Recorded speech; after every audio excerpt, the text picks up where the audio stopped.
खुशी के दिन बा। हमने के भोजपुरी इंडस्ट्री के बहुत ही खूबसूरत राइटर अखिलेश भैया अरे आए प्रशांत बारे का जेकरा घरे शादी होला उससे ही होला। और एक बार हम चाहते हैं अखिलेश भैया खातिर जोरदार ताली बजा दिए आप सब। ये धरती के सौभाग्य बा कि इतना सुंदर इंसान के ये धरती से जन्म भइल बा। हम समझ सकत आने कि ये धरती के मिट्टी कितना उपजाऊ बा।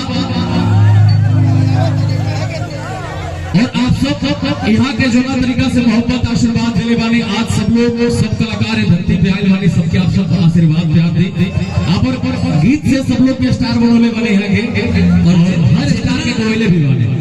जितना भी कलाकार एजा आज उपस्थित बारे, जितना भी कलाकार आज आए हैं सिर्फ भाई बन के ही है अखिलेश भैया के और अखिलेश भैया के सब लोग।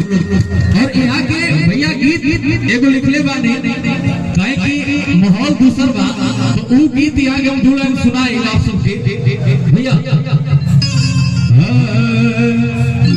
अरे की पढ़ के हूँ महान बातें करे पढ़ाई,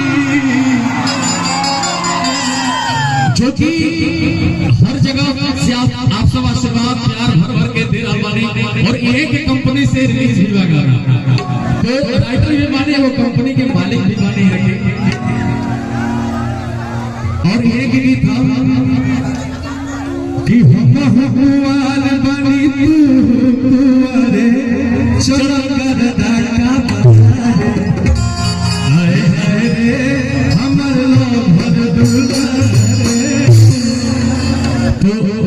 और ना जाने कितना गीत लिखले बड़े, ना जाने कितना दिन और रात एक करके ये भोजपुरी के कुछ ना कुछ जरूर दिल में बहुत कुछ दिले बड़े।